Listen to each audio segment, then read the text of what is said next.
নমস্কার বন্ধুরা, আপনাদের আরও একবার স্বাগত জানাই পাবলিক ভিউ কলকাতাতে। বন্ধুরা, আজকের এই ভিডিওতে আইএসএল ইন্ডিয়ান ফুটবলের পাশাপাশি অলিম্পিক নিয়েও আপডেট দেওয়ার আছে, তাই অনুরোধ করে রাখছি ভিডিওটা শেষ পর্যন্ত দেখবেন। তো সরাসরি ভিডিওতে আসে সময় নষ্ট না করে।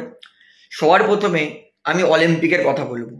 আমরা সবাই জানি ভিনেশ ফোগাট, যিনি এই বছর গোল্ড মেডেল জেতার কিন্তু 50 কেজি ক্যাটাগরিতে টপ কন্টেন্ডার ছিলেন, এবং আমি শিওর ছিলাম যে ভিঘ্নেশ এই বছর গোল্ড নেবেই। এবং এই বছর ভারত দুটো গোল্ড কনফার্ম করবে, একটা হচ্ছে ভিনেশ ফোগাট আর একটা হচ্ছে নীরজ চোপড়া।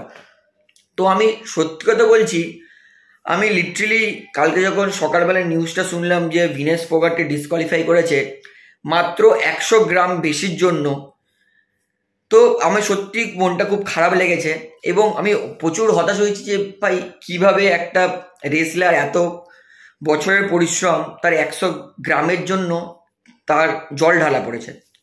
ঠিক আছে, মানছি ভিনেশ ফোগাট ইনলিগাল হয়তো 100 গ্রাম ডিসকোয়ালিফাই হয়েছে। অলিম্পিক কমিটি ইন্ডিয়ান প্লেয়ারের বিরুদ্ধে সমস্ত নিয়ম চালু করেছে।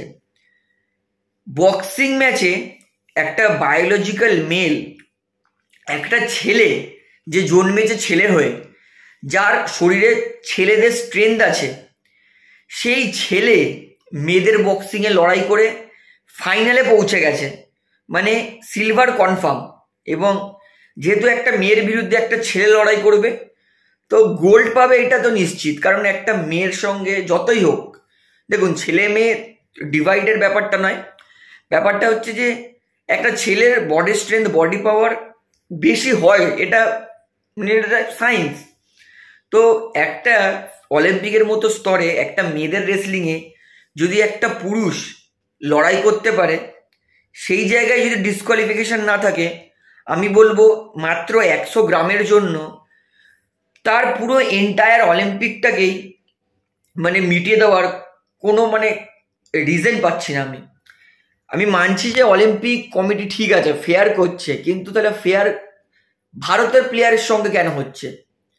এর আগে হকিতে ভারত কোয়ার্টার ফাইনাল যখন খেলছিল, কোনো কারণ মানে রেড কার্ড নয়, তার পাশাপাশি ভারতের সব থেকে বেস্ট ডিফেন্ডারটাকে রেড কার্ড দিয়ে বার করে দেওয়া হয়েছে।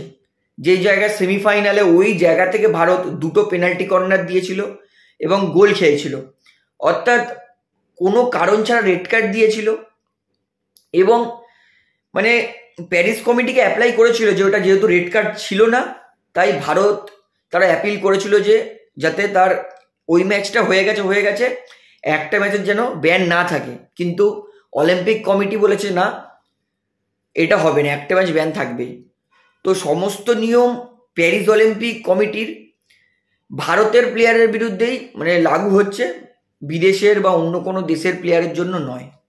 হকিতে খারাপ রেফারিংয়ের জন্য ভারত ফাইনালে পৌঁছাতে পারেনি, কারণ সেই জায়গায় ভারতের যদি সেই প্লেয়ারটা থাকতো যে রেড কার্ড খেয়েছিল, ভারত যদি না মানে প্লেয়ারটা যদি সেমিফাইনালে থাকতো, জার্মানির ক্ষমতা ছিল না ভারতের বিরুদ্ধে 1 গোল করারও। তো ডিসগাস্টিং প্রথমত অলিম্পিক কমিটি এবং অলিম্পিক রেফারি। এবং ভিনেশ ফোগাট মাত্র 100 গ্রাম, 100 গ্রাম মানে সকালবেলা আমরা পায়খানা করে দিই। তো আমি সত্যি বলছি প্রচণ্ড হতাশ। ভারতের একটা গোল্ড ছিল, ভিনেশ ফোগাট পেল না। এবং কালকে আরও মন ভেঙে গেছে যখন মীরাবাই চানু 4th হয়েছে। মীরাবাই চানু ওয়েট লিফটিং, আমার একটু আশা ছিল মীরাবাই চানু একটু করতে পারবে, কিন্তু খুবই হতাশাজনক। মীরাবাই চানু যিনি লাস্ট অলিম্পিকে সিলভার পেয়েছিলেন, এই অলিম্পিকে 4th হয়েছেন। মীরাবাই চানুর থেকে আর একটু এক্সপেকটেশন হাই ছিল আমার। তো এইবার মনে হচ্ছে একজনই গোল্ড আনতে পারবে, সেটা হচ্ছে নীরজ চোপড়া। আজকেই জানা যাবে নীরজ চোপড়া গোল্ড পায় কি পায় না। আশা করবো সবাই নীরজ চোপড়াকে সাপোর্ট করবেন এবং ভগবানের কাছে প্রে করবো যাতে নীরজ চোপড়া ভালো করে এবং গোল্ড পায়। কারণ এই বছর কিন্তু জার্মানির একটা প্লেয়ার, সেও কিন্তু ভালো জ্যাভলিন থ্রো করছে, পুরো কাঁটায় টক্কর দিতে পারে নীরজ চোপড়াকে। তাই এই বছর কিন্তু নীরজ চোপড়ার কম্পিটিশনটা অনেক ভাইটাল যাবে। তো এটা হচ্ছে অলিম্পিক আপডেট। এইবারে আপনাদেরকে ফুটবলের আপডেট দিই। যেমন বলেছিলাম যে গতকাল রাত্রেবেলায় ডিমি পেট্রাটস মোহনবাগানের নতুন রাজা চলে আসবে, তো ডিমি পেট্রাটস চলে এসেছে। তো ডিমি এসে গেছে এবং আজকে সন্ধ্যেবেলায় প্র্যাকটিসে অবশ্যই ডিমি পেট্রোস প্র্যাকটিসে নামবে। অর্থাৎ ডিমি চলে এসেছে, অর্থাৎ মোহনবাগানের সমস্ত প্লেয়ার চলে এসেছে, শুধুমাত্র এই মুহূর্তে আনোয়ার আলীটাই বাকি আছে। তো তো যাই হোক, আনোয়ার আলীর আসার সম্ভাবনা খুবই কম, নেই বললেই চলে। তো মোহনবাগান কিন্তু পুরো স্কোয়াড মোটামুটি তৈরি। তো এইবারে আপনাদেরকে বলবো, অ্যান্টোনিও লোপেজ হাভাস আই লিগে আইএসএল এর প্লেয়ার নিয়ে আসছে। আমি সত্যি অবাক হয়ে গেছিলাম যখন জনি কাউকোকে কেউ ডিল সই করতে পারেনি। জনি কাউকোর সেই জনি কাউকোর ডিল গ্র্যাব করেছে কে? ইন্টার কাশি।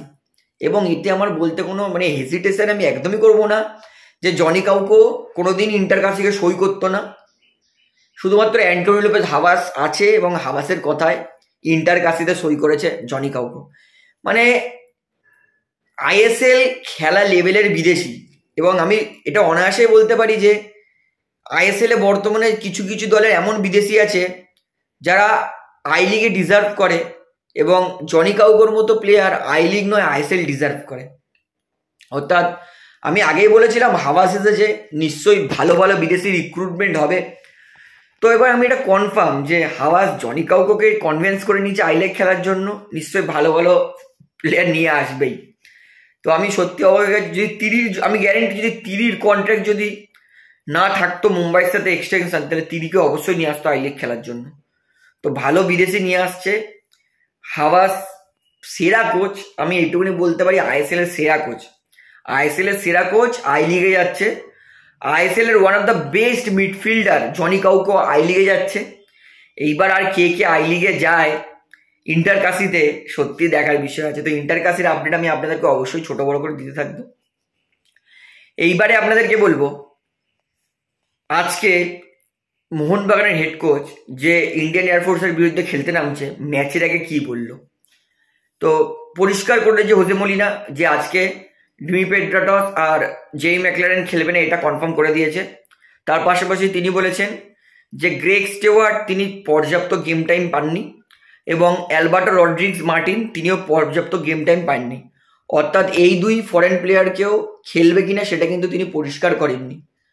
তো তিনি বলেছেন যে যেহেতু গ্রেগ স্টেওয়ার্ট আর অ্যালবার্টো রড্রিগস পর্যাপ্ত গেম টাইম পাননি, তাই শুরুটা নাও করতে পারে, তবে দেখা যাক যেটা বেস্ট হবে সেটাই সিদ্ধান্ত নেওয়া হবে। তো আমি মনে করি যে অ্যালবার্টো রড্রিগস আর গ্রেগ স্টেওয়ার্ট হয়তো শুরুটা নাও করতে পারে, হয়তো শেষের 30 মিনিট দেখলেও দেখতে পারি। এবার টম অ্যালড্রেড আর জেসন কামিন্সকে অবশ্যই মোহনবাগান রেখে দেবে, প্লেইং 11-এ খেলবে টম অ্যালড্রেড আর জেসন কামিন্স।